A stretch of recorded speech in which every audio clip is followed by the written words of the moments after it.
Je suis Grégory Pouy et je vous présente Vlan, un podcast pour vous aider à être plus serein en comprenant, avec nuance, la complexité du monde et en inventant activement le monde à venir. Pour votre confort, cet épisode a été séparé en 2 parties.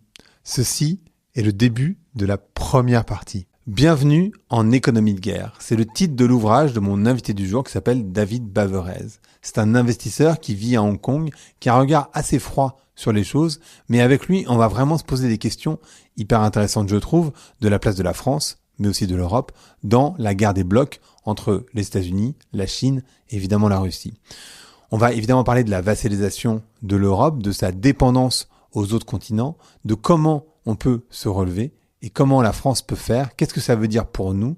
Vous allez voir, on va parler de plein de sujets qui sont, à mon sens, cruciaux. Je vous laisse écouter ça. Allez, Vlan, c'est parti.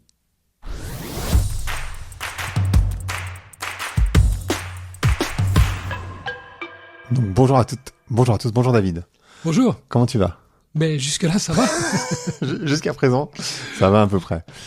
On va parler d'économie de guerre, on va parler de géopolitique. Peut-être que la question la plus basique et la plus simple pour commencer, c'est qu'est-ce que tu entends par économie de guerre, qui est un mot violent par essence, et duquel en Europe, en tout cas en France en particulier, mais en Europe de manière générale, on était sorti depuis la Seconde Guerre mondiale d'une certaine manière. En tout cas, on avait l'impression d'en être sorti avec la fin de l'histoire, etc. Donc, qu'est-ce que tu entends par cette expression de économie de guerre ? Alors, on va commencer par une bonne nouvelle. Ouais. L'économie de guerre, c'est pas la guerre. Oui. C'est justement le moyen d'éviter la guerre. Ça n'est pas comme les responsables politiques essaient de nous faire croire l'économie de la défense, qui est juste 2% du PNB qu'on monterait à 3 ou 5% et le problème serait résolu. Non, l'économie de guerre, c'est toi et moi, c'est tout le monde. C'est 100% du PNB, c'est le fait que l'économie de paix, l'économie est tirée par la demande. Par le consommateur. Donc moi, typiquement, mon métier d'investisseur, ça a été pendant 30 ans d'essayer de trouver des sociétés qui développent un produit, un service pour lesquels il y a de la demande, et donc j'investis. L'économie de guerre, on est tiré par la production. Et plus particulièrement, le goulot d'étranglement à la production, parce qu'en fait, c'est très difficile de produire. Donc l'exemple concret, c'est ma grand-mère entre 1940 et 1944 qui va chez Beurre au Fromage. Le producteur de Roquefort, il a plein de demandes. Sauf que c'est impossible de faire du Roquefort. Donc il fait faillite. Le producteur de topinambour, il n'a pas vraiment de demande, mais c'est le seul qui peut produire à grande échelle. Ouais. Il fait fortune. Donc toute l'idée du passage d'économie de paix qu'on a eu pendant les 30 ans que j'ai investi, donc post 1989, le mur de Berlin et Tiananmen, la valeur était vers le client, vers le consommateur, et nous assistons depuis 2022, qui est la grande année de rupture, vers une économie de guerre où en fait la valeur se déplace vers la production et le goulot d'étranglement à la production. En quoi 2022 c'est une année de rupture ? J'ai vu ça dans le livre, mais je me posais la question pourquoi 2022 c'est une année de rupture ? Alors l'économie, ça marche par cycle de 30 ans, qui est en gros une génération. Et on s'est pas rendu compte avec le Covid en 2020, mais en fait, avec le Covid, on a fermé le cycle de 1989 à 2020, qui était ce cycle de globalisation, de déflation, de taux d'intérêt très bas, d'endettement, donc la fête. Ou peut-être pas la fête en France, mais la fête au niveau mondial. Oui, c'est sûr. Et 2022, il y a 2 événements qui, post-Covid, marquent véritablement la rupture. Un, c'est la guerre d'Ukraine. Ça, on a compris en France, mais on n'a pas compris la signification que c'était la Chine-Amérique qui venait piller l'Europe. Et puis l'autre, qui est carrément méconnu, parce que très peu de gens s'intéressent à la Chine, c'est le 20e congrès du Parti communiste en Chine, au mois d'octobre, où le président Xi, en fait, change ce qu'on appelle dans le jargon le PPP, donc le partenariat public-privé, qui a été vraiment la racine du succès chinois pendant 40 ans, qui fait que le gouvernement construisait l'infrastructure pour le secteur privé qui développait des entreprises dans tous les ans. Là, c'est le match du Kremlin, si tu as lu. Le capital privé, désormais, doit être sous contrôle ou au moins sous influence étatique. Et ça, quand la Chine était, en fonction des industries, 30 à 40% de croissance mondiale, ça rebat complètement les cartes. Ouais. On va parler bien sûr de la relation États-Unis, Chine, Europe, Inde et le reste du monde, même si je pense que de parler de cette manière-là, c'est déjà très européano-centré parce qu'en fait, l'Europe ne compte plus vraiment. Et ça, je pense que c'est une sorte de gueule de bois que les Français, mais les Européens de manière générale, ont du mal à intégrer. En particulier, j'ai un chiffre que j'ai trouvé intéressant, c'est que les Français ou la France sont passés de la 4e à la 24e place mondiale en 20 ans en termes de PIB par habitant. Ce qui fait que, en fait, on se pense encore riche, etc. Mais en fait, on n'est plus du tout. Et d'ailleurs, il suffit de se balader dans les rues de Paris, Marseille, je ne sais où, pour se dire, mais attends, mais qui achète ces appartements à plusieurs millions? Ben, c'est pas les Français, en fait, hein. Tout simplement. Oui. Un tiers des appartements en France, à Paris, dans les arrondissements du centre, sont vendus à des étrangers. Je pense que, et ça, c'est juste un tout petit truc qui montre qu'en fait, il y a eu une sorte de... On a lâché beaucoup de choses, mais ce que tu décris depuis 89, est-ce que c'est pas lié à la désindustrialisation massive de la France aussi? C'est-à-dire que depuis 89, il y avait un cycle, bien sûr, mais il y a aussi une forme de... En fait, on a complètement désindustrialisé la France, ce qui fait que... Oui. Alors, je suis pas très populaire en disant c'est un choix politique. C'est pas un choix des gens du business. Ah non, c'est complètement un choix du politique. C'est un choix politique parce que c'est très cynique. Si tu es un homme politique, tu as 100% de tes électeurs qui sont des consommateurs. Oui. Et tu as que, à l'époque, il y a 30 ans, il y a que 20% des gens qui travaillaient dans l'industrie. Donc tu dis, si je licencie, sur ces 20, si j'en licencie 10, il y a 10 qui vont pas voter pour moi, mais il y en a 90 qui vont, en fait, créer du pouvoir d'achat artificiel par la déflation importée en provenance de Chine. Exactement. Donc en fait, ça a arrangé tout le monde, sauf les 10% qui passent. Et c'est pour ça qu'on a dit, bon, on va les payer en prestations sociales et donc ils vont se taire. Et aujourd'hui, ça pète. Exactement. Et puis par ailleurs, il y avait aussi, je pense, une sorte de pensée très supérieure de la France, pas l'Europe, parce que par exemple en Allemagne, ils n'ont pas nécessairement fait, en tout cas pas autant, qui se disait, en fait, on est tellement supérieur, on va mettre nos usines en Chine. Enfin, je grossis le trait, mais c'est un peu ça. Et puis nous, on va faire les trucs intellectuels, les services, on va apporter la valeur. Et en fait, on voit bien que ça s'est complètement alors quand tu es la retourné. Suisse, ça marche, parce que tu as l'éducation derrière, tu as un énorme investissement d'éducation. Quand tu as refusé d'investir dans l'éducation, ça marche pas. C'est la France. Mais avant de déprimer totalement, ce dont tu ne te rends pas compte, je crois, c'est que moi, ce qui me fascine aujourd'hui, parce que en 30 ans, j'ai jamais vu ça, c'est que c'est pas seulement l'Europe, mais le modèle de développement économique en Chine et aux US et aux États-Unis pète au même moment que celui de l'Europe. Donc on est trois blocs dans le même bateau. La Chine, la croissance économique depuis 2022 n'est plus là en valeur. Pour moi, ils publient du plus 5, ils font 0 parce qu'il y a une déflation de moins 5%. Et c'est parce que c'est la fin de ce partenariat public-privé qui était vraiment la racine du succès.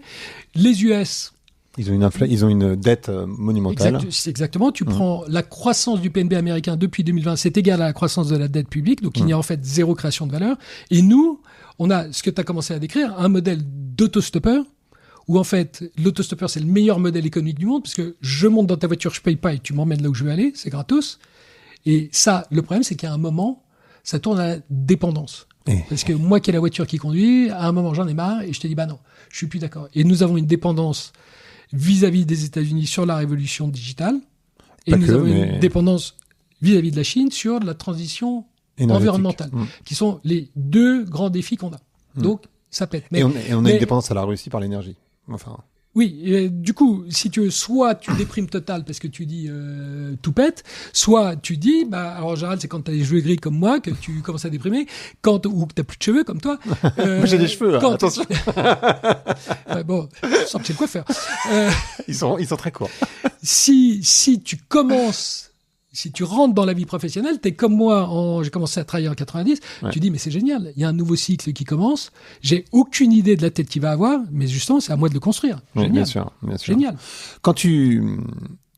On va reprendre un petit peu de hauteur. Quand tu parles de chaos, tu envisages quel type de crise? Moi, j'ai en tête pas mal de polycrises écologiques, de l'eau, la biodiversité, j'ai l'énergie, j'ai la démographie, j'ai la pour un tel inventaire, il faudrait un Prévert. On peut continuer. Mais, en fait, il y a quand même pas mal de crises parallèles. Voilà, l'émission dure juste 1 heure, donc je suis obligé de t'interrompre. Je me posais la question, toi, qu'est-ce que tu envisages comme crise parallèle?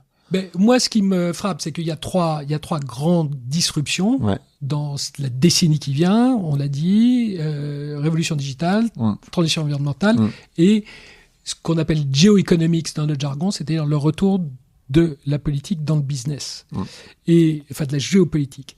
Et ce qui me frappe, c'est que des trois, celle à laquelle on s'intéresse le moins, qui est la géoéconomique, est en fait celle qui va être la plus impactante, parce qu'on ne se rend pas compte que les deux autres en dépendent et vont être influencés. Donc, on va jamais faire l'intelligence artificielle, elle est teintée, entre guillemets. C'est-à-dire qu'en fonction du LLM que tu choisis, est-ce que tu prends DeepSeek, est-ce que tu prends ChatGPT, est-ce que tu prends Mistral, tu auras des réponses complètement différentes. Complètement. Et la révolution environnementale, si tu dis, je vais faire du solaire et de l'éolien, tu vas être prisonnier des Chinois.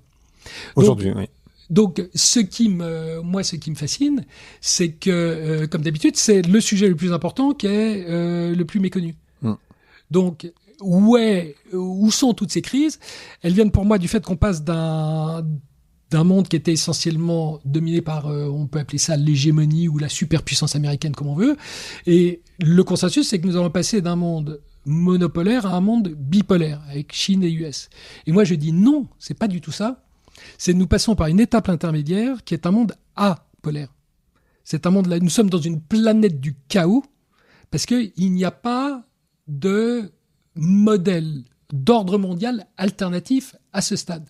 Et l'exemple que je te donne, c'est les nouveaux États qui apparaissent, qui sont un peu en américain, on dirait les swing states. Donc les États basculent. Prends l'Arabie Saoudite. L'Arabie Saoudite, le matin, appelle Pékin pour construire Neom dans le désert. À midi, ils appellent la Russie pour dire c'est quoi le cours du pétrole sur lequel on se met d'accord. Et l'après-midi, ils appellent les US pour dire on voudrait vous acheter vos armes pour notre défense. Tu la mets où, l'Arabie Saoudite? Et dans quel bloc?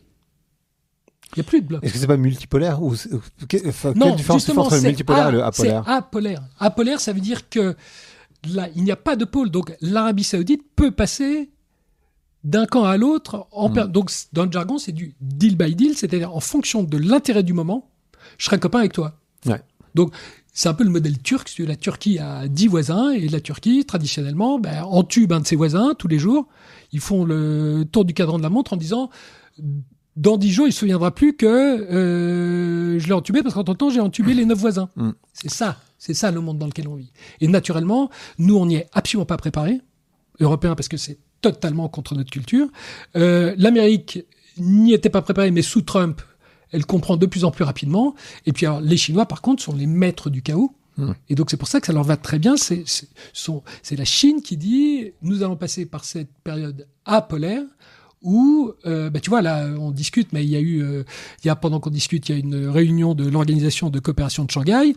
Il y a eu les BRICS avant. Ils ont des rendez-vous avec l'ASEAN. Ils multiplient toutes ces rencontres qui, pour nous, on dit, sont vides de sens parce qu'ils n'en sont rien. Mais pour la Chine, c'est extrêmement important parce qu'elle maintient des relations avec l'ensemble de la planète. Mais si je me trompe pas, il y a eu une réunion entre l'Europe et la Chine et ils ont déplacé aucun ministre. Enfin, ils se sont pas intéressés à la question en fait, les Chinois. Alors, je pense que tu fais référence à la réunion de fin juillet qui marquait les 50 ans de diplomatie entre les deux blocs et qui a été un véritable désastre. Beaucoup plus que la presse n'a pas arrêté de parler de 3 jours plus tard la réunion avec Trump où l'Europe a pris 15%. On pourrait y revenir, mais les 15%, les tarifs, c'est pas le sujet. Par contre, la Chine, qui refuse de nous parler, qui annule la réunion qui devait durer 2 jours, n'a duré qu'une journée parce que la Chine a dit « nous ne parlerons pas d'économie », c'est l'annonce de ce que j'appelle le second choc chinois. On a eu un premier choc en 2001 avec l'entrée de la Chine dans l'Organisation mondiale du commerce, qui nous a bénéficié parce que la Chine a fait ce qu'on ne voulait plus faire, ou ce qui polluait. Et là, le problème qu'on a, c'est que la Chine débarque et fait ce qu'on a envie de faire. Donc c'est pour ça que les Chinois ne veulent plus discuter avec nous. Et repartent avec 300 à 400 milliards de surplus commercial. Mais est-ce que, alors, en quoi c'est des champions du chaos, les Chinois? Parce que il n'y a pas d'état de droit. Donc, par exemple, si tu viens en Chine et que tu construis une usine, tu n'auras pas de permis de construire. Mais l'usine est à toi. Et tu peux rester pendant 30-40 ans avec, tu auras un business fantastique. Mais si un jour, pour une raison X ou Y, le maire trouve que t'es pas bien, tu perds ton usine. Donc, tous les matins, quand tu te lèves, tu sais que c'est le chaos parce que tu peux tout perdre. Et donc, ta mentalité, tous les matins, t'es en ordre. Et c'est pour ça qu'ils sont aussi forts, c'est que tous les entrepreneurs se lèvent les matins en disant « je peux tout perdre ». Mais est-ce que les Chinois, ils n'ont pas une dépendance à l'Europe en termes de commerce, vu les tarifs et la guerre que Trump est en train de mener à la Chine? Est-ce que justement l'Europe, c'est pas pour eux le biais pour continuer à vendre? Ils ont un marché interne qui est énorme colossal, mais avec des revenus qui sont très discutables en fonction des zones dans lesquelles on se situe en Chine. Tu connais ça 1000 fois mieux que moi, et donc sans doute que je dis des bêtises, donc hésite pas à me corriger. Mais est-ce que pour eux, c'est pas une voie de sortie, entre guillemets, en termes de commerce à court terme, je veux dire? Et j'ai trouvé ça surprenant qu'ils viennent même pas à la réunion, qu'ils refusent de discuter, en fait. Alors, la Chine est très dépendante de l'Europe, mais nous sommes incapables de négocier. Mais c'est pas pour les raisons que tu as mentionnées. C'est le fait que la Chine a été la première à rentrer dans l'économie de guerre. Et quand tu es en économie de guerre, le critère de réussite, chez nous, en économie de paix, le critère de réussite, c'est le PNB. Et le PNB par tête. Donc, chaque année, il faut que, si je suis un gouvernement, il faut que le PNB... Quand tu es en économie de guerre, le critère de réussite, c'est pas la création de valeur. C'est de savoir, c'est la dépendance. Donc, est-ce que la dépendance relative, est-ce que tu es plus dépendant de moi que je ne suis dépendant de toi? Et en termes macroéconomiques, c'est la balance du commerce extérieur. Donc, si je raisonne en économie de paix, ce qu'on fait par exemple à Paris, parce qu'on vit en paix, on pense qu'on vit en paix, la Chine, ça va très mal. Parce que depuis 2022, la croissance affichée de plus 5%, en fait, elle est totalement bidon. Il y a une déflation d'au moins 5% par an. Donc, la Chine a créé zéro valeur depuis 5 ans. Donc, ils vont dans le mur. Enfin, depuis 3 ans, 2022. Si je suis en économie de guerre, la Chine a un surplus commercial de 1000 milliards de dollars. Le surplus commercial industriel est de 1800 milliards de dollars. Ça veut dire quoi? Ça veut dire que c'est 2% du PNB mondial. Donc si tu dis que la croissance mondiale actuellement est de 2%, la Chine s'arroge 100% de la croissance. De la croissance mondiale. Elle vole la croissance mondiale au reste de la planète. Et donc, elle fait 35% du manufacturing mondial, ce qui veut dire que dans chaque chaîne de valeur, la moyenne est totalement trompeuse, dans chaque chaîne de valeur, ça veut dire qu'il y a un petit truc, il y a un petit boulon, dont je fais 80-90%. Donc en fait, je te tiens. Et donc, la Chine, en économie de guerre, est la grande gagnante. Et donc, c'est pour ça que nous... Et alors, la manière dont tu le fais, c'est que, pour obtenir ça, c'est que tu compresses ta demande domestique, ce que fait la Chine, en disant, il y a la plus grosse crise immobilière, qui est sans doute 2 fois celle du subprime aux États-Unis en 2008, et il se passe quelque chose de totalement inédit, c'est que le gouvernement dit 100% du coût est pour la population. Donc moi, gouvernement, je n'interviens pas, banque, assurance, qui sont toutes étatiques, on prend aucun des coûts, c'est 100% de la population qui va payer pour la perte à peu près de 50% de l'immobilier. Oh wow. Donc plus de consommation intérieure, ce qui est très bien parce que du coup, je n'ai pas importé. Et le gouvernement, je garde tous les impôts que je rentre, ils vont dans les subsidies, donc des subventions aux exportations industrielles avec des surcapacités qui fait que aucun concurrent dans le reste du monde ne peut résister face à main offensive. Et donc, nous avons ce que j'appelle une rivalité systémique avec la Chine parce qu'on a 2 modèles économiques qui sont totalement différents. Nous avons des gouvernements qui maintiennent artificiellement une consommation. Donc, tu prends le salaire médian en France, 1 900 € par mois, il y a en plus 1 000 € de prestations sociales. Autrement, les gens ne pourraient pas vivre. C'est pour ça qu'on a 30% de notre PIB qui va en prestations sociales. En Chine, 0 soutien de la consommation intérieure, tout va à la production. Et je t'ai dit que le plus grand transfert de valeur en économie de guerre, il allait du consommateur à la production, donc c'est la Chine qui gagne. Mais toi, tu dirais du coup qu'en France, on a... La manière dont tu le vois, en tout cas, c'est qu'on a un souci de prestations sociales? Nous avons le plus fort taux de prestations sociales au monde. Nous avons la plus forte redistribution des richesses, qui fait que ce qui est au départ des inégalités importantes, post-redistribution, sont parmi les plus basses du monde. Et parce que l'État fait un effort énorme de redistribution. Mais ça a naturellement un coût qui est que nous n'avons plus aucune compétitivité sur le plan international.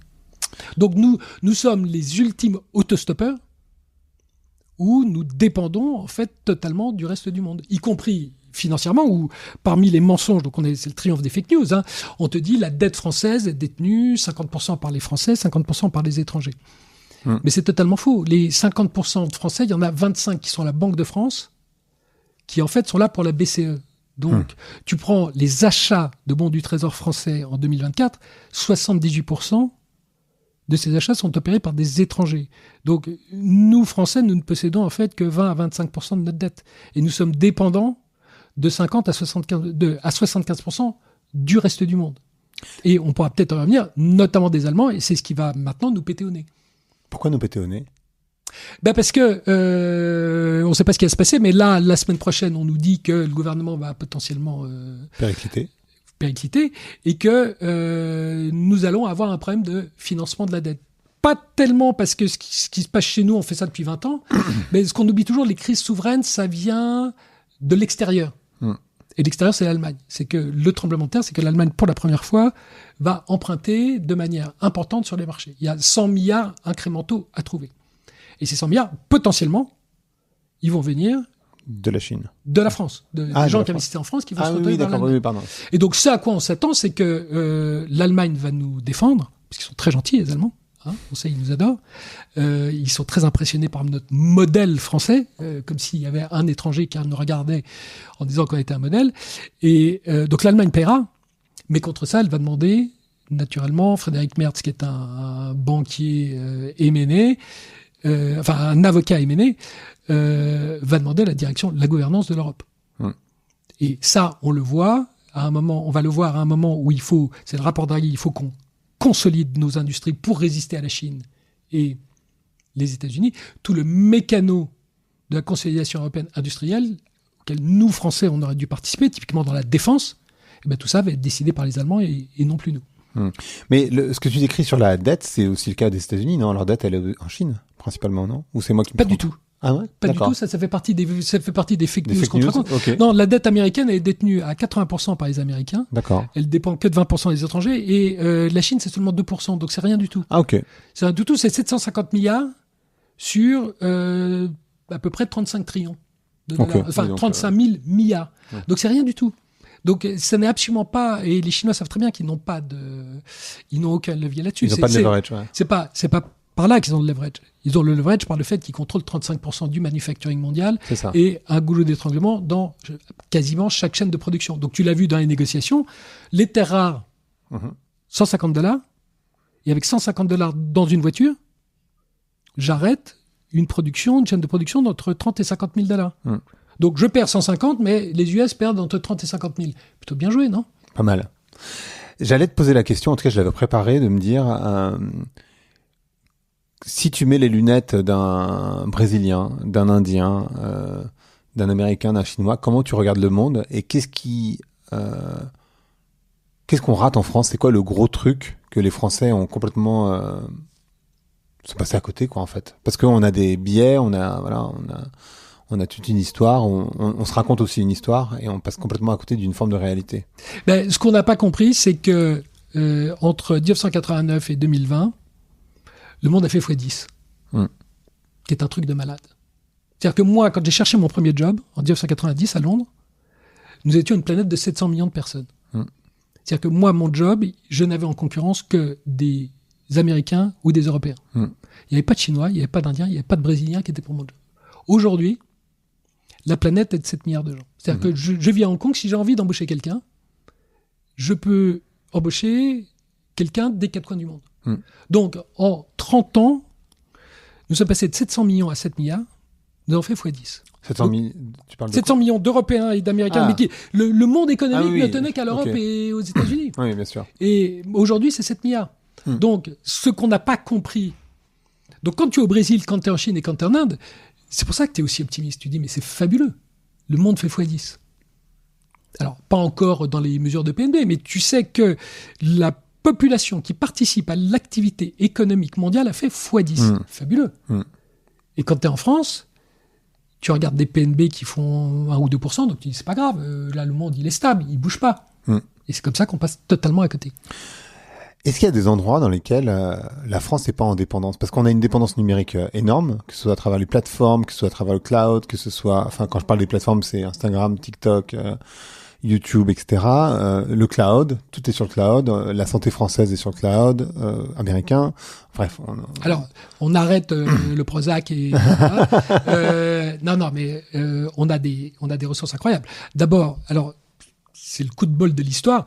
On a des groupes mondiaux, des groupes qui sont leaders mondiaux et qui sont l'admiration de l'ensemble de la planète. Pourquoi? Parce qu'en 1980, François Mitterrand est arrivé au pouvoir, il a foutu l'économie en l'air, et que donc les grands groupes ont tous eu très peur à l'époque, et ont dit qu'il faut absolument qu'on dérisque la France. Et donc ils ont fait, dans les années, la décennie 80, tout un tas d'acquisitions aux États-Unis, où les sociétés françaises, les grands groupes du CAC 40 ont pris des positions. À l'époque, les États-Unis et l'Europe étaient au même niveau. Aujourd'hui, on avait le même PNB par tête. Aujourd'hui, les États-Unis sont 2 fois plus élevés que nous. Donc, nous avons déjà de grands groupes internationaux français qui sont leaders mondiaux avec des positions aussi bien aux États-Unis qu'en Asie, imprenables. Donc ça, c'est la première chose. Type Michelin Oui, typique. Michelin, l'Air Liquide, tu prends L'Oréal, LVMH. La liste est beaucoup plus longue qu'on ne le croit. Hein. C'est l'admiration du reste de la planète. Donc, d'abord, grâce à ces grands groupes, on n'est pas foutu.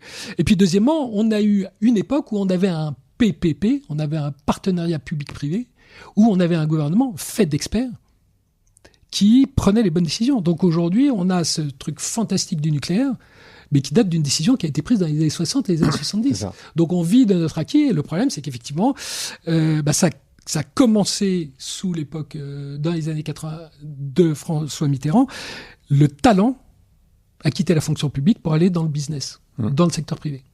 Et ça, ce qui fait que nous n'avons plus depuis, ça va faire maintenant, 40 ans, nous n'avons plus les bonnes décisions d'infrastructure, de choix industriels d'infrastructure gouvernementale que la Chine a eu avec son commissariat au plan qui s'appelle NDRC et qui est fait de fonctionnaires brillantissimes qui font des paris technologiques très forts en pariant sur le solaire, en disant la courbe de coût est telle que nous allons réduire les coûts de 95% en 10 ans, en faisant un pari. S'ils se plantent, ils claquent. Donc, dans les semi-conducteurs, ils sont plantés pendant très longtemps. Ils ont perdu 250 milliards de dollars, donc c'est énorme. Mais dans le solaire, ils ont gagné. Et le solaire, tu vois bien que si tu regardes le net zéro de 2050, le changement des fossiles de 80% à 50% du mix énergétique, donc il y a 30 points. En fonction des pays que tu regardes, ces 30 points de changement, il y en a au moins la moitié, voire plus, qui viennent du solaire. Donc, la Chine, en 2050... c'est l'Arabie Saoudite de 1973. Ouais, bien sûr. Si t'es pas gentil avec eux, ils te diront, je te coupe l'équipement solaire. Tu fais comment ? Il est où ton net zéro ? Donc tu vois que la Chine gagne en 2050. Mais aujourd'hui, elle perd parce que son économie fait zéro. Elle perd plus ou moins. Enfin, moi, elle perd selon mon critère d'Européen français qui dit ce qui compte, c'est le PNB. Ouais, parce que nous, moi, j'ai l'impression, comme ça, que la France... En fait, j'ai l'impression... qu'en France, en Europe, on a ce modèle social où on cherche du sens. Et moi, je suis beaucoup là-dedans, hein, donc je suis pas du tout... Alors, ce que tu as oublié... Vas-y. Il y a un truc mais tellement fondamental qu'on l'a oublié. La qualité de vie, quoi. Non. Mais moi, c'est ça. Ça, c'est la fin des 30 glandeuses. Donc ça, la qualité de vie, justement, c'est ce qui nous a foutu par terre. Non, l'atout que nous avons, qui est l'atout relatif, l'avantage compétitif relatif dément qu'on a, mais qu'on gaspille totalement, c'est la liberté. C'est-à-dire qu'aujourd'hui, en Chine, tu n'as plus la liberté d'agir. C'est-à-dire que moi, entrepreneur privé qui crée ma boîte, le capital privé, je sais qu'à un moment, je vais être capé. Parce qu'il y a un moment où le gouvernement va arriver et dire « Attends, désolé, mais tu vas pas plus. » Et l'argent que tu gagnes, tu dois aller investir dans des surcapacités ou embaucher des gens. Parce que j'ai un chômage des jeunes qui n'est pas de 20%, qui est de 50%. Aux US, tu n'as plus la liberté de penser. Puisqu'aujourd'hui, soit tu es trumpiste, soit tu es woke, mais et de toute façon, rien entre les deux. Et on ne peut pas discuter ensemble. Non. Et puis par ailleurs, le seul endroit où tu as la liberté de penser et d'agir, c'est l'Europe. C'est juste qu'on la gaspille totalement. Et on est en train de la perdre. Exactement. Donc si on continue à la gaspiller, on va la perdre. Si, en revanche, on s'y remet, et ben, alors que toi, tu déprimes en permanence en disant l'Europe est foutue, je vais te dire que l'Europe, en fait, va surprendre. Et l'espoir qu'on a, il y a beaucoup d'espoir, sans doute beaucoup trop bienveillant, mais c'est l'Allemagne. Dans quel sens ? Parce que c'est le seul pays. Alors, deux choses. Un, c'est le seul pays, comme on est dans une crise de la dette publique partout dans le monde, parce que on a, d'endettement en général, la dette publique et privée, si tu additionnes, au Japon, en Chine, en Europe et aux US, c'est partout la même chose, c'est 300% sur PNB. Donc c'est pire qu'en 1945 quand on sortait de guerre. Alors que là, on y rentre. On rentre en guerre avec un bilan qui est le bilan de sortie de guerre. Donc, j'ai bien ça en tête. Il y a un pays qui n'est pas endetté, grande puissance, c'est l'Allemagne. C'est la Chine en 2009. En 2008, il y a eu les subprimes, le monde s'est écroulé. Il n'y a qu'un pays qui a pu relancer la machine tout de suite. C'est la Chine qui n'était pas endettée, qui a fait un plan de relance en 2009 très important. Donc le seul plan de relance très important au monde aujourd'hui, c'est l'Allemagne, c'est 1000 milliards d'euros, c'est 25% du PNB allemand qui va être étalé sur 5 à 10 ans. Donc, j'ai la flexibilité financière d'agir. Deuxièmement, j'ai potentiellement, avec Frédéric Merz, une vision. Et la vision, c'est tout simplement qu'aujourd'hui, nous sommes totalement dépendants, et l'Allemagne la première, les 3 dépendances, on les connaît, le gaz russe, la défense américaine et le marché d'export chinois. Et l'Allemagne travaille pour que, d'ici 2029-2030, ces 3 dépendances aient disparu. C'est pour ça qu'ils sont si flex sur les tarifs. Parce que moi, j'ai l'impression que par rapport à Trump, ils lèvent pas le ton, quoi, en fait. Ah ben, quand tu es banquier, quand tu es avocat M&A, et que tu as Trump en face de toi, et que tu sais que tu ne peux rien négocier parce que tu es dépendant des armes pour l'Ukraine. Donc ça sert à rien d'aller demander quoi que ce soit à Trump, parce que chaque fois que tu vas lui demander quelque chose, il va te dire « je coupe les armes à l'Ukraine ». Donc il faut la jouer. Il faut faire exactement l'inverse de la France. Il faut surtout la jouer totalement profil bas. Et aller 15 jours avant la négo, en disant à Trump « tu me mets mes voitures à 27% de taxes, ramène-les à 15% et je te fais monter l'Europe de 10 à 15%. Donc tu gagneras plus et je te soutiens à Bruxelles. » Donc, comme c'est ce que je t'explique avec la dette française, le fait que nous avons perdu notre souveraineté vis-à-vis de l'Allemagne à Bruxelles, c'est que Frédéric Merz, il défend d'abord les intérêts de l'Allemagne. En disant, je vais d'abord défendre les intérêts de mon industrie automobile aux dépens du reste de l'Europe. Mais comme c'est moi qui empêche la crise souveraine, j'ai quand même le droit. Donc l'Allemagne, quand je dis c'est un coût, notre perte de souveraineté, elle a un coût. Mais, donc ça, c'est pas très gai quand même. Mais ce qui est beaucoup plus gai, c'est qu'il y a une vision. Et la vision, c'est que en 2020, on ne sait pas, 2029-2030, ma défense sera passée à 3,5% du PNB, parce que j'ai l'argent, et qu'en 2029-2030, sur le plan de la défense, sur le plan militaire, je ne vais pas être indépendant des US. Mais je vais être interdépendant. C'est ça le but. C'est que quand Poutine va revenir, ce qu'on me raconte, j'étais à Helsinki pendant une semaine, si tu vas passer une semaine à Helsinki, tu verras que tous les Finlandais te disent que Poutine revient en 2029-2030. Je n'en ai aucune idée. Mais si c'est le cas, tout le but de l'Allemagne, c'est de dire en 2029-2030, nous aurons suffisamment d'armes européennes pour dire aux US, il faudrait quand même beaucoup mieux que vous veniez avec nous, mais si vous ne veniez pas, vous savez, on peut quand même lutter contre Poutine. Et donc, il y a une vision qui fait que quand tu es allemand, tu dis, moi, en 2029-2030, l'énergie, le gaz naturel liquéfié, je l'achèterai non plus aux États-Unis, mais au Qatar, qui, à partir de 2026-2027, a une production qui double. Le marché de l'export en Chine, il est foutu, je l'ai totalement perdu, donc je fonce en Asie du Sud-Est et en Amérique latine. C'est la raison pour laquelle je signe le Mercosur que la France refuse de signer, donc nous, on est totalement sortis de l'histoire. Et la défense américaine, je fais en sorte qu'en 2029-2030, j'arrive quand même à avoir un peu de négo. Donc là, j'ai une vision, là, j'ai une histoire. Et là, je peux dire au peuple allemand, effectivement, pendant 4 ans, on n'a pas le choix. On va être racketté par les États-Unis. Mais souvenez-vous que contre ça, on a passé, depuis 1989, on a passé 30 ans à ne dépenser que 1% dans la défense, alors qu'on dépensait 5% pendant la guerre froide. C'était ça la norme. Donc en fait, on a gagné 4% de PNB pendant 30 ans, et là, il y a 4 ans pendant lesquels on se fait avoir. C'est pas grave. C'est pas grave. Donc tu vois que là, il y a une histoire. Et là, l'Europe rebondit. Mais après, le Mercosur, on l'a pas signé pour des raisons écologiques, d'une certaine manière. Enfin, il y a pas mal de trucs qui font Je sais pas, on l'a pas, parce qu'il y a des agriculteurs, etc., machin, mais parce qu'on a on la joue perso avec un endettement qui fait que de toute façon, personne va nous écouter. C'est la raison pour laquelle, pourquoi il y a pourquoi on craque, là, cette année? Pourquoi? Juste peut-être il y a 2025 est une année, je pense que c'est comme 1979.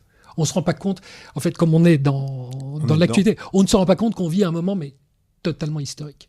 Et il y a 2 événements qui sont, à mon sens, totalement mécompris, ici en Europe, vu depuis Hong Kong. Un, c'est le 2 avril, donc le jour de libération de Donald Trump, qui dit « Les Cambodgiens, les Vietnamiens, vous avez tellement gagné d'argent sur le dos des US que je vous taxe à 45%. Parce que vous êtes des très très méchants. » Bon, il se trouve que la capitalisation boursière mondiale est 70% aux États-Unis. Donc, s'il y a un pays qui s'est plutôt goinfré sur le reste du monde, c'est un peu plus les US que les Vietnamiens et les Cambodgiens. Donc, on me ment, fake news, j'adore. Donc, c'est quoi la vérité? La vérité, c'est que ce sont les militaires, donc c'est le Pentagone, qui siffle la fin de la course à l'endettement public américain. Pourquoi ? Parce que en géopolitique, tu as une loi dite de Ferguson, de Neil Ferguson, qui est un historien britannique, qui dit que si tu es une grande puissance et que tes intérêts sur la dette publique sont supérieurs à ton budget militaire, tu n'as plus aucune crédibilité géopolitique parce que tu n'as pas les moyens de ton ambition. Donc, prends l'exemple de la France. On nous dit que le budget militaire, c'est génial parce qu'il va passer de 50 à 60 milliards. Mais entre-temps, si on ne fait rien, nos intérêts sur la dette vont passer de 50 à 100 milliards. Donc, plus personne nous écoute. L'Ukraine, on leur a donné 2% des armes. Donc, il n'y a pas une personne qui écoute la voix de la France quand il s'agit de l'Ukraine. Donc, les militaires américains, aux États-Unis, les deux sont à égalité. C'est 3% du PNB. C'est 1000 milliards de dollars. Mais le problème, c'est que les intérêts de la dette bénéficient de taux historiques très bas. Si tu les mets au taux qui était de, en gros, 2%, aujourd'hui, les taux, ils sont à 4, 4,5. Donc, si je refinance cette dette, en fait, mon 3% d'intérêt sur la dette de PNB, il devient 6. Les militaires disent, maintenant, on est en guerre froide. La guerre froide, c'était 5%. Du militaire en PNB. Et je te rappelle qu'on doit faire le pivot vers l'Asie, que Hillary Clinton a annoncé en 2011 et qu'on n'a pas commencé.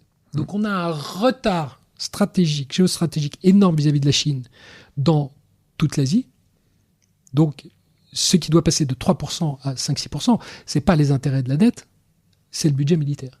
Donc tu te débrouilles, mais les intérêts sur la dette ne doivent pas augmenter. Et c'est pour ça que on a eu Doge avec Elon Musk qui nous a dit on va gagner 2 trillions, on va gagner 200 milliards, puis au bout de 3 mois il s'est barré, maximum quelques dizaines de milliards. Les tarifs, on te dit, ça va rapporter 300-400 milliards aux États-Unis. Mais ce qu'on ne dit pas, c'est que ça va leur coûter 1,5 de croissance. 1,5 de croissance, c'est 500 milliards. C'est ça. Donc, en fait, le 2 avril, pourquoi le 2 avril est très important ? C'est que le seul moyen pour les États-Unis de se sortir de ce bourbier, c'est, comme dans les années 30, comme dans les années 70, c'est la dévaluation du dollar, c'est la guerre monétaire qui, nous en business, est la guerre nucléaire. Parce que la monnaie, tu peux pas y échapper. Des tarifs, tu peux toujours payer un avocat qui est copain de Trump, qui va le... t'es exempté. La monnaie, t'y passes. Donc, le premier événement qu'on n'a pas compris, c'est ce 2 avril qui est en fait un déclenchement de guerre monétaire. Mais ça n'a pas trop chuté le dollar pour l'instant. Si. Par rapport à l'euro, ça a fait entre moins 10 et moins 13 en 6 mois. Donc c'est énorme. Énorme. Okay. Le seul pays qui a compris, c'est la Chine, qui refuse. Et qui dévalue d'autant sa monnaie. Mais nous, on se fait totalement avoir. Et le deuxième événement... Ça évite l'inflation aussi. Alors, justement, c'est ça le cerise sur le gâteau, c'est qu'il y a un second événement dont personne n'a parlé. C'est le week-end à Genève en mai, où officiellement... États-Unis et Chine se sont rencontrés en disant bon, les tarifs, on n'est pas d'accord, repoussons de 3 mois et on verra dans 3 mois. Parce que le reste du monde, comme ça, peut continuer à prospérer. Et si tu te souviens à l'époque, c'est que la raison pour laquelle il y a eu une réunion, c'est que le président Trump avait dit à la Chine je vous mets 150% de tarifs. 150%, tu n'as plus de business. J'ai du mal à suivre avec Trump, j'avoue. Force. Et si t'es gentil, si t'es gentil, je te ramène de 150 à 10. Et donc la Chine est allée à Genève et a dit mais on va même pas discuter. Parce que le fait que tu m'aies dit que tu pouvais monter à 150 et que tu ramènes à 10 si je suis gentil, si demain je suis un peu, mais si tu m'aimes pas, tu remontes à 150. Oui, donc il n'y a pas un Chinois qui va construire une usine en Chine pour exporter aux US. Il y a trop d'incertitudes. Oui, bien sûr. Donc, il n'y a plus de business. Donc on va découpler. Donc c'est un truc de dingue. Tout ce qu'on a fait depuis 2001, l'entrée de la Chine dans l'OMC, donc 20 ans de globalisation à optimiser la production mondiale, pète. Et donc ça, et la raison pour laquelle la Chine le fait, c'est qu'elle dit, tu vas te rendre compte, monsieur Donald, cher Donald, que en fait, on n'est pas dépendant de toi. Parce qu'on importe de l'énergie de chez toi, que maintenant on va choper en Russie et en Iran, et puis du soja pour le bétail qu'on va chercher au Brésil. Et par contre, toi, tu vas te rendre compte que les terres rares, t'as vu, avec $150, j'arrête toute la production automobile. Donc en fait, t'es complètement dépendant de moi. Et donc la conclusion, c'est quoi pour tous nos auditeurs, quand t'es français ? C'est quoi ? C'est que, la course à l'endettement public, c'est terminé.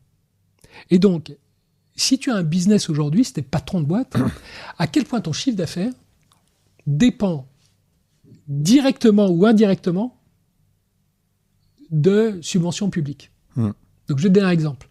Au mois de mai, j'étais à Paris. Il y avait le président Macron qui mangeait de la brioche à Versailles avec des grands patrons et qui a dit 20 milliards d'euros dans les data centers. Tu te souviens? Je me souviens, la France, attractivité numéro 1. Fantastique. Bon, il se trouve que moi, j'avais un avion pour Hong Kong, donc je sors de chez moi, j'arrête un taxi dans la rue et je lui dis, je vais à Roissy. Et il me dit, mais ça va pas la tête. Il me dit, mais il y a une grève des taxis, si j'y vais, il casse mon taxi. Pourquoi il y a une grève des taxis? Parce que quand tu es en province et que tu es taxi, tu fais la moitié, 2/3, 90% de ton chiffre d'affaires avec la sécurité sociale, avec le désert médical pour emmener des gens à Paris se faire opérer. Oui. Et ces montants ont explosé à la hausse post-Covid et la Sécu a dit on coupe les tarifs. Et donc je suis un investisseur privé.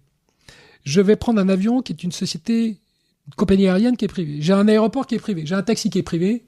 Et à cause de l'État, tout pète. Donc je suis indirectement, alors que j'ai rien à voir avec l'État, je suis et je peux pas prendre l'avion et je peux pas continuer mon business. Donc ça, c'est la première chose. C'est le 2 avril.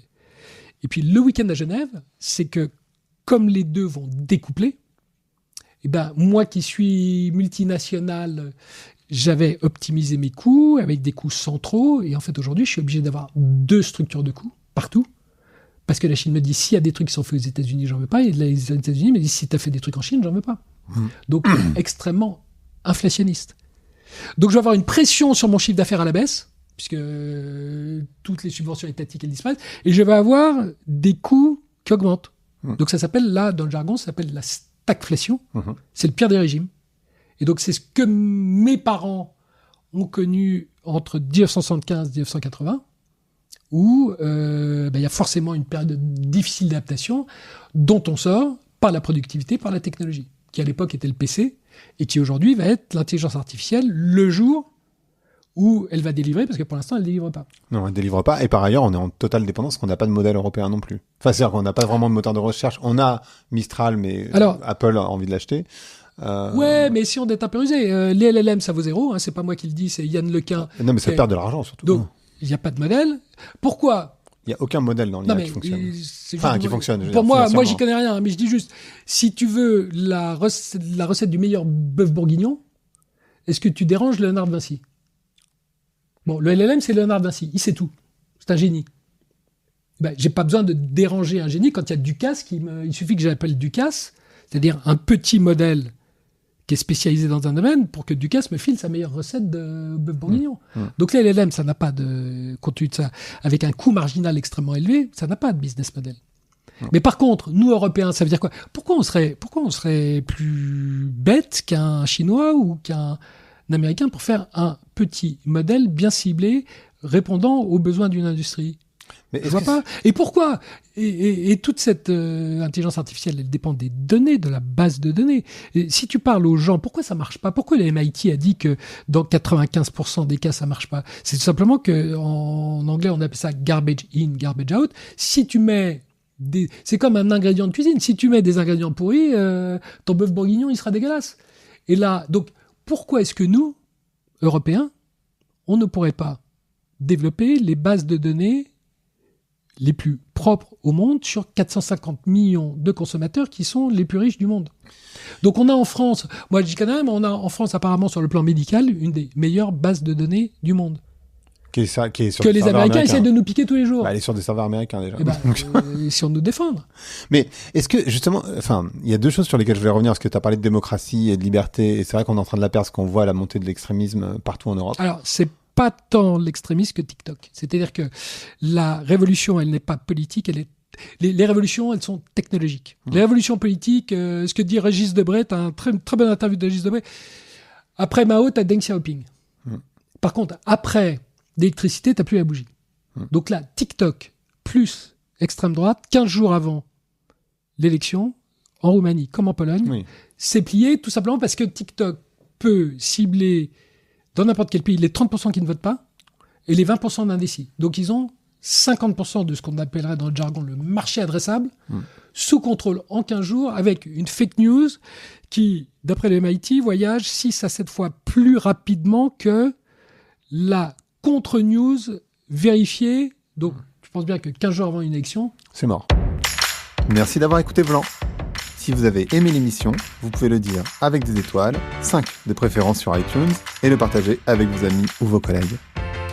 Je suis Grégory Pouy, vous pouvez me retrouver sur Twitter et LinkedIn sous le pseudo Greg from Paris. N'hésitez pas à me remonter vos remarques, vos questions, mais aussi les invités que vous aimeriez entendre.